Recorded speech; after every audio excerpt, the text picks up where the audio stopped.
The fashion and hair industry have major problems on their hands. Did you know that 85% of clothes end up in landfills around the world? Now, that's equivalent to one rubbish truck every second of every single day carrying clothes to either be burnt or landfilled. Now that's pretty shocking, right? But there's more. A report reveals the average woman uses 12 products every single day. Some of these products, including hair products, contain harmful chemicals. Now, prolonged exposure to these harmful chemicals means that women might experience infertility problems or hormonal problems. Now, that's very problematic. So what are these brands doing about these problems? I've traveled over to Birmingham. I'm a Manny girl, but I've decided to come to Birmingham because there's a conference going on here. And this conference is bringing together tech leaders, tech innovators, and tech enthusiasts. And these people are trying to solve some of these problems that we're seeing in these industries. So stay tuned, guys. Hi guys, we're in Birmingham at Niyofest, and here is a conference, guys, not just about tech, but about culture, fashion and hair, and how tech can solve those problems for us. So I'm really excited. This is going to be a different conference, so let's go and take a look. We're just starting the day. At Niyofest, we saw the future of tech in the UK and Africa. I particularly liked that they had a networking app. This allowed me to connect with attendees more strategically. I was targeting those registered as either working professionals or business owners within fashion and hair. Overall, I had some great conversations about how tech is making its way into their industries. All right, guys, so that's the setup. It's going to be 2 days worth of content. Stay tuned, there's loads coming up. One of the standout highlights at Niyofest was my chat with AI consultant and hair care enthusiast, Ovi King. Ovi's work in AI-driven hair and beauty products truly showed me how transformative technology can be for the world of personal care. Hi guys, I'm here with Ovi and we're talking hair solutions, guys. There's loads of issues in the hair industry and tech is bringing the answers to those questions. So first of all, Ovi, can you tell us a bit about yourself? So yeah, hi, I'm Ovi King, founder of Cosmetrics AI, also author of the book Hair Identification. I've been in the tech space for nearly 10 years now and feel as if there's a lot of innovation that could happen, which is why I decided to merge my passion of technology and cosmetics into one place. So when you say cosmetics, what kind of products are you talking about? What kind of industry specifically are you working on? I specifically focus on hair care, specifically curly and afro hair. That's amazing because some of the things that I've been researching recently has been quite shocking. So apparently with the hair care industry, there's a lot of chemicals and toxins and a lot of the products that we're using day to day. What kind of solutions can you bring through tech? What does that look like? So I think tech gives us the opportunity to actually evaluate what we're putting onto our hair and our skin, right? So it allows us to analyze products and also evaluate the effects those products are having on our hair and skin over time. This stuff wasn't possible before and had to be done using sort of expertise from professionals and or long-term evaluation, which now, because we've got tech, we can make that process a lot swifter and I'll go a lot more in depth as well. So with the AI solutions that you're bringing or the investigations that you're doing, are we able to see specifically each ingredient in every product? So that's one of the things that I am very keen to bring to life. I think it's important that we know what is in these items that we use.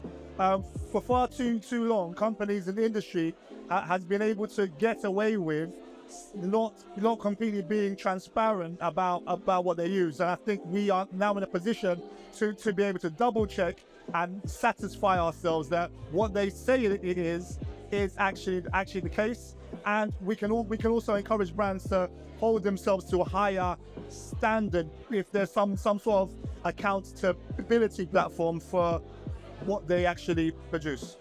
So in terms of the industry, what do you think it's headed towards when it comes to either selling products or creating products? What's that going to look like with tech in the picture? Sure. So I believe the future of tech is personalization.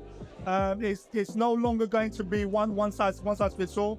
It's going to be, I have this particular skin type, I have this particular hair type, I have these dietary requirements.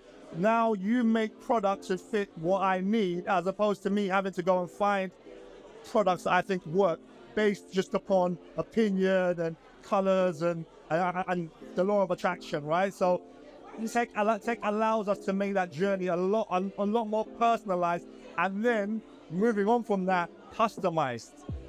So I've got hair that changes every month or every other 2 months, but half the times I really struggle to find hair that is I guess eco-friendly, because I use hair extensions, and then also finding hair that is sourced ethically. So some of the rumors in the extension industry is some people are taking hair from dead bodies or taking hair from sewers and things like that. Are we going to be able to track exactly where extensions are coming from? Sure. So one of the things that I'm quite excited about in that space, and think it's really about time, is that people have started developing hair extensions that are actually made from natural fibers. There was a lady in 2023, I think it was, who created hair extensions from banana peels, and another one has made some from bamboo fiber, which then makes it not only sustainable but also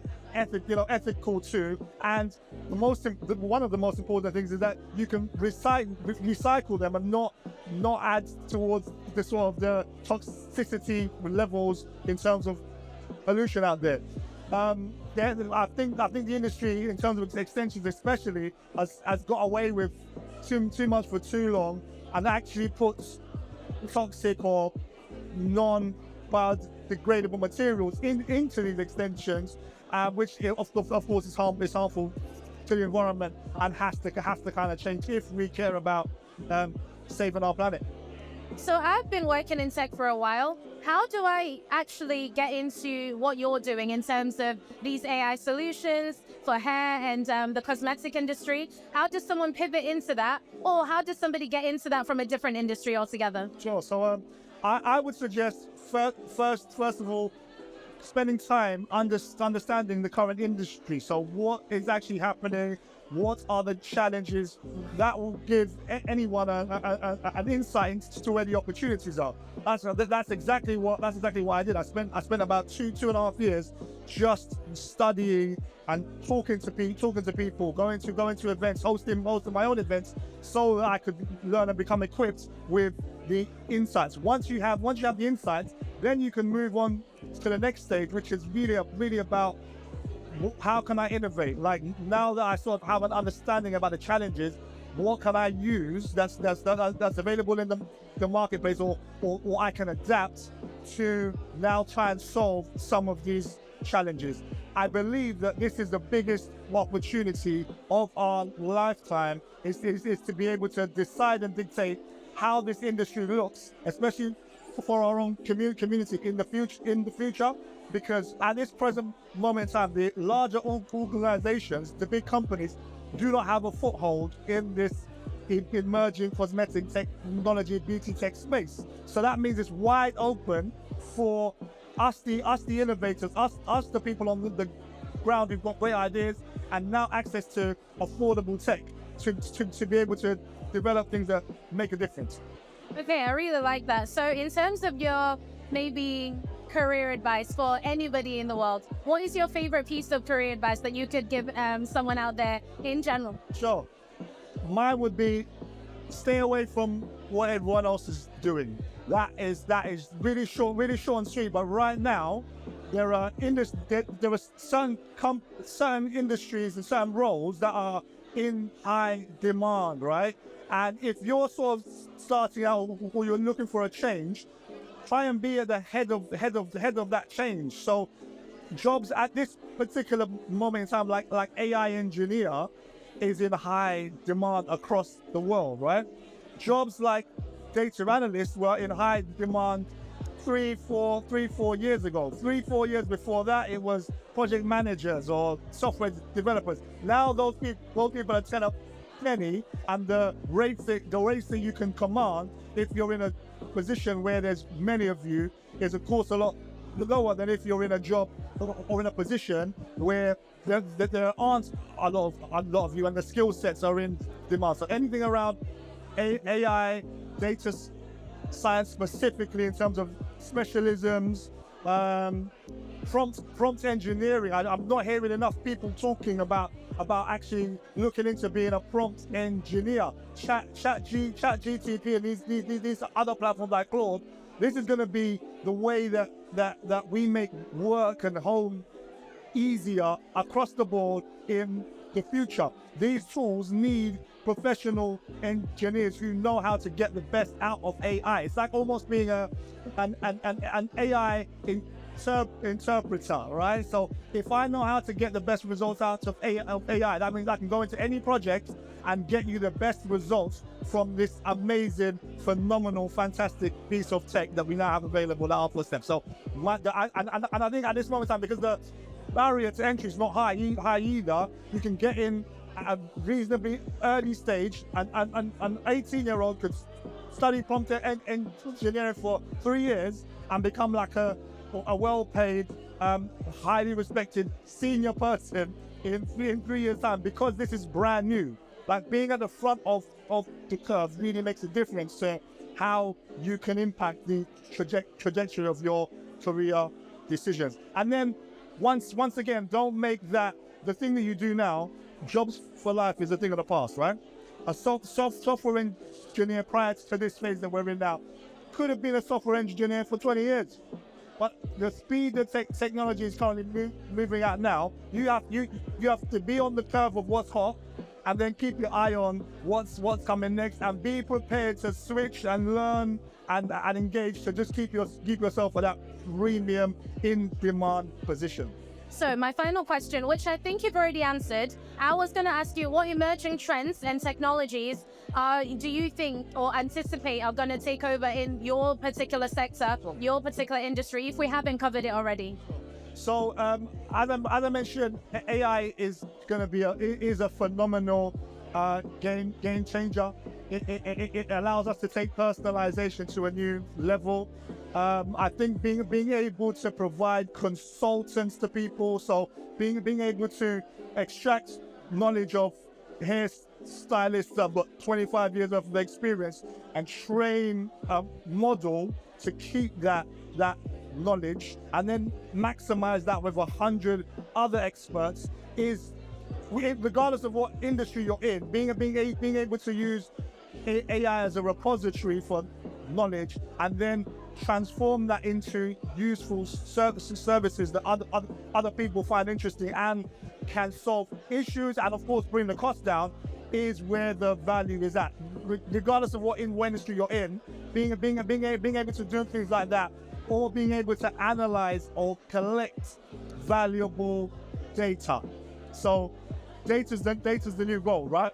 So if you develop a service of some sort that allows you to learn more about your customer than the average company or competitor is able to do, that's going to give you a significant advantage in the future, because you're going to have access to that valuable gold and understand and know how your consumer responds to the things that you actually do. So there's a couple of other things I could mention, but those are, for me, are the really hot spots that I don't see many people, especially not in the space I operate in, looking at utilizing technology that we have available in that way.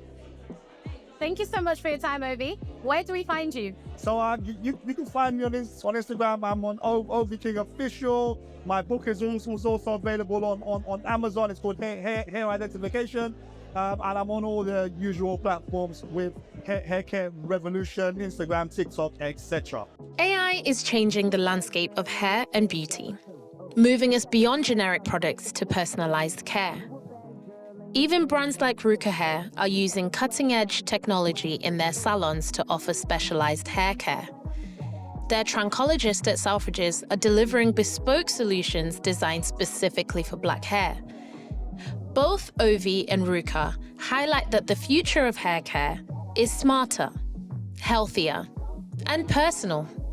We came to Birmingham searching for the solutions to some of the biggest problems in fashion and beauty.